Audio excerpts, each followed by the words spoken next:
Ah, il y a un investissement immobilier qui cartonne au point qu'il redonne le sourire aux promoteurs, ce dispositif qui transforme l'immobilier en or. C'est le Pinel, oui, les particuliers mordent à l'hameçon, oui Marie. Et vous allez voir qu'il y a des astuces pour rendre le Pinel encore plus attractif et en profiter encore plus. Ces astuces, on va vous les dévoiler avec Jean-Marc Le Prado. Bonjour Jean-Marc. Bonjour. Le président d'Enola. Alors on rappelle, le Pinel, j'investis dans le neuf et en échange, je bénéficie d'avantages fiscaux. Quelles sont les clés absolument indispensables avant de se lancer dans un Pinel? Déjà, est-ce que tout le monde a intérêt à investir en Pinel? Alors à l'évidence non, il est absolument nécessaire avant de décider de faire un investissement en Pinel de bien vérifier d'abord sa capacité à absorber un investissement de ce type, puisque contrairement à ce que certains investisseurs peuvent penser, ce ne sont pas des opérations qui sont à somme nulle. Donc il y a des impacts en trésorerie entre avant le lancement de l'investissement et ensuite. Évidemment, il faut vérifier sa capacité d'épargne et sa capacité à faire face à cela.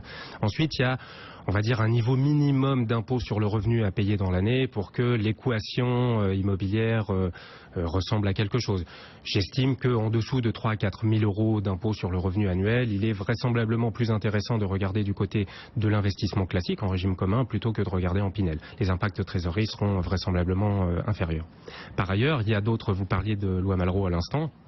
Il y a effectivement, compte tenu du contexte particulier de chacun, des possibilités de défiscalisation qui sont beaucoup plus importantes que la loi Pinel. Par exemple, la loi Malraux, la loi relative à la restauration des monuments historiques également, qui est encore un cran au-dessus de... Donc avant de se lancer dans le Pinel, vérifier que le Pinel est fait pour moi, que fiscalement je suis dans la bonne tranche pour en profiter au mieux. Oui, absolument. Avec un autre élément également important, c'est le manque de liquidité du placement. Il est absolument nécessaire avant de se lancer dans un investissement immobilier, quel qu'il soit d'ailleurs, mais encore plus quand il s'agit de défiscalisation, puisqu'il y a des contraintes supplémentaires par rapport au régime commun, qu'on est bien intégré, qu'on a bien intégré, qu'on va rester sur le marché immobilier vraisemblablement pour au minimum la dizaine d'années, voire plutôt la quinzaine d'années. Donc c'est un placement tunnel. Cet argent qu'on va investir dans le Pinel, il ne faut pas en avoir besoin dans les 10-15 ans à venir. Il faut être prêt à l'immobiliser dans cet investissement immobilier. Absolument. Et donc il y a vraisemblablement une question importante à se poser dans le montage de l'opération sur la quantité d'apport personnel qu'on va affecter, d'actifs financiers qu'on va transformer et affecter à l'immobilier, puisque ces actifs financiers, on ne les reverra pas avant une très très longue période. Alors donc, la première étape, c'est d'abord vérifier qu'on est fait pour le Pinel et que le Pinel est fait pour vous, selon votre tranche d'imposition. Histoire d'amour, Guillaume. Oui, Marie, on en revient toujours à ça avec vous. Et une fois qu'on se rend compte que oui, le Pinel c'est fait pour nous, comment on se lance là-dedans? Quelles sont les démarches? Alors, je crois qu'il y a une première étape qui est absolument fondamentale, c'est le dimensionnement de l'opération. C'est la stratégie patrimoniale qu'on va mettre en œuvre. Alors, par exemple, est-ce qu'on va faire plutôt une grosse opération parce qu'on a décidé de faire un seul investissement immobilier, donc dans ce cas-là plutôt une opération de taille importante pour que finalement, quitte à faire un dossier, on crée le plus de richesse possible, ou est-ce qu'on peut avoir comme optique d'avoir une stratégie patrimoniale un petit peu plus dynamique avec plusieurs investissements les uns derrière les autres, et dans ce cas-là peut-être privilégier des opérations de taille un petit peu plus petite que son pur profil fiscal, j'allais dire, ou ses pures capacités à court terme, de manière à envisager d'en faire... Sauf que si je multiplie les opérations, je multiplie aussi les frais de notaire. Oui, à l'évidence, si on multiplie la richesse. Donc, voilà, en même temps, pour multiplier les opérations, il faut quand même avoir un petit peu d'argent quand même. Alors, il y a un élément qui est absolument fondamental dans la stratégie patrimoniale, ça va être dans le dimensionnement de l'opération, ça va être également son financement. On a des actifs financiers aujourd'hui qui peuvent constituer un apport personnel. Qu'est-ce qu'on va mettre, à quel endroit on va mettre son curseur? Est-ce qu'on va mettre beaucoup d'apports personnels et un crédit court? Est-ce qu'on va mettre peu d'apports personnels et un crédit long? Donc tout ça va avoir des impacts évidemment très différents sur ce que j'appelle l'effort d'épargne ultérieur, puisque entre avant et après, de toute façon, il y a des impacts négatifs sur sa trésorerie au quotidien. Que ce soit avec un gros apport personnel ou que ce soit avec un gros crédit, dans tous les cas, on vit avec moins d'argent avant qu'après. Y compris quand on a affecté son économie d'impôt à l'opération, puisqu'il s'agit bien naturellement de transformer une partie, tout ou partie de son impôt en patrimoine immobilier. Bon, une fois qu'on a déterminé son plan de financement et qu'on est prêt à se jeter à l'eau, à embrasser le Pinel. Et voilà, je l'attendais. Où vaut-il le mieux investir en Pinel? Est-ce qu'il y a des zones à privilégier aujourd'hui en France, dans nos villes? Alors, je crois qu'il y a deux manières d'appréhender la chose. Où on investit à côté de chez soi, parce que finalement, c'est le marché qu'on connaît le mieux. Pour un Parisien, c'est compliqué quand même. Alors, pour un Parisien, c'est compliqué. Par contre, la deuxième couronne parisienne est parfaitement adaptée au dispositif Pinel. Mais vous avez parfaitement raison. Faire du Pinel dans Paris intramuros ou dans la première couronne est proche du non-sens économique. Vous seriez prête à franchir le périph' quand même, Marie. Vous ne restez pas tout le temps intramuros. Le périphérique, je vous explique, le périphérique, quand elle a son carnet de santé, éventuellement, ça va, c'est la destination un jour. Non, j'ai honte, faut pas me poser cette question-là. Non, moi, Paris. Mais faire de l'investissement immobilier à Paris peut avoir beaucoup de sens, mais pas en défiscalisation, même pas en Malraux, ni en monument historique non plus. Les prix ont atteint un tel niveau que, il me semble en tout cas, que ça n'a pas beaucoup de sens de le faire. Par contre, deuxième couronne parisienne, il y a le RER. Le RER, mais qu'est-ce donc? Qui peut vous conduire sur son investissement ou des grandes communes de France naturellement. Donc le choix, ça va être entre juste à côté de chez soi, c'est très indiqué si on a décidé de gérer soi-même son opération. On peut également aller investir ailleurs, puisque aujourd'hui. Vous avez des communes chouchoutes? C'est difficile de faire un classement. Je trouve qu'aujourd'hui il y a aujourd'hui d'ailleurs depuis une longue période, et je pense pour une très longue période, si vous prenez Lyon, Bordeaux, Nantes, Toulouse, la probabilité de se tromper quand on fait un investissement est plutôt faible. J'ajoute quand même un point parce qu'il est important, je crois, c'est que quand je parle de ces communes, je parle de l'agglomération et en fait plus précisément de la première couronne. Il y a beaucoup de gens qui ont quelques craintes en fait d'aller dans les banlieues. On peut faire de très très bonnes opérations, parfois même meilleures que dans les centres-villes. Sans doute même. Puisqu'on a des prix qui sont un petit peu moins élevés naturellement avec des loyers quasi équivalents. Il y a aussi des nouveaux quartiers qui vont se créer. On pense au Grand Paris, il y a des villes nouvelles également. Bon, voilà, de nouveaux pôles qui vont émerger. Est-ce qu'il vaut le coup d'anticiper, de réaliser un Pinel dans ces futures zones d'attractivité?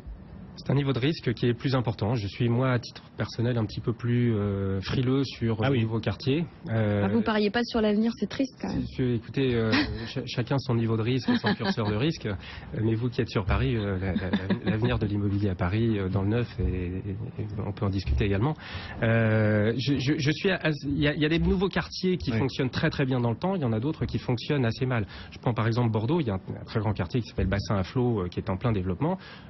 Je suis pas extrêmement pushing sur ce quartier-là parce qu'on est au tout début, tout début de l'aventure et bien malin celui qui pourra dire que ce quartier va être le phare de Bordeaux dans 10 ans. Bon, alors une fois que j'ai choisi la ville dans laquelle je réalise mon investissement Pinel, il faut choisir la résidence.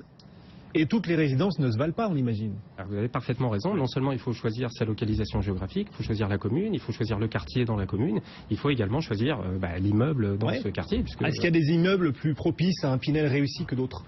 Alors, celui qui est en phase de démolition, globalement, faut pas investir. Difficile d'avoir des règles absolues dans le temps là-dessus. L'étage est par exemple un critère extrêmement important pour beaucoup d'investisseurs, mais contrairement à beaucoup de gens, moi je ne suis pas toujours convaincu qu'aller le plus haut possible dans un immeuble est le plus pertinent, puisque vous allez en général acheter plus cher avec un loyer qui curieusement est à peu près le même. Donc le rendement de votre actif immobilier va être d'autant moins élevé que vous serez en étage. Mais c'est une jolie vue quand même, je peux me permettre de proposer un loyer plus élevé. Oui, mais quand vous êtes en Pinel, vous êtes de toute façon plafonné, donc dans tous les cas, vous avez assez peu d'impact. Le prix au mètre carré augmente plus vite que le loyer au mètre carré dans tous les cas. Donc ceux qui expliquent qu'il faut acheter les appartements les plus élevés possibles pour augmenter la rentabilité, vous dites c'est une tarte à la crème et c'est pas forcément vrai. Je suis à peu près certain que c'est l'inverse. Est-ce que le plan de l'appartement aussi, ça compte dans l'intérêt d'un Pinel? Oui, tout à fait. Éviter les plans avec un peu biscornus, avec des toutes petites salles de séjour, ou avec une très grande salle de bain, ou avec un très grand séjour, par exemple, un 2 pièces avec un très grand séjour, et pas nécessairement très optimal sur le plan locatif, puisque vous allez le payer plus cher avec un loyer à nouveau qui sera à peu près équivalent, puisque les locataires cherchent par exemple un T2 en l'occurrence. Bon, un certain nombre d'éditeurs nous interrogent régulièrement à propos de ce Pinel et nous demandent si ça vaut le coup d'investir en Pinel avant la fin de l'année pour défiscaliser sur la déclaration de l'an prochain. Est-ce qu'il est encore temps? Est-ce que c'est un bon plan comme ça, début octobre, de se lancer dans le Pinel en espérant défiscaliser pour la fin de l'année? Alors techniquement c'est évidemment faisable, il suffit d'être propriétaire et d'être livré avant la fin de l'année pour défiscaliser, puisqu'il y a deux dates sont importantes dans le domaine du Pinel. La première date, c'est la date à laquelle on va devenir propriétaire, c'est-à-dire la date à laquelle on passe chez le notaire, en l'occurrence quand il s'agit d'une vente en état futur d'achèvement, assez tôt dans le démarrage du chantier. Et la deuxième date qui est importante, c'est la date qui va déclencher la première économie d'impôt, qui est la date de la livraison. Donc si techniquement c'est tout à fait possible évidemment d'être propriétaire avant la fin de l'année. Il faut que ce soit livré avant la fin de l'année pour pouvoir défiscaliser. Voilà, il faudra que ce soit livré avant la fin de l'année pour défiscaliser. Et là, pour le coup, il y a un élément de risque qui est important, c'est que tout produit en fait, qui est livrable aujourd'hui, par définition, est en vente depuis 12 à 18 mois.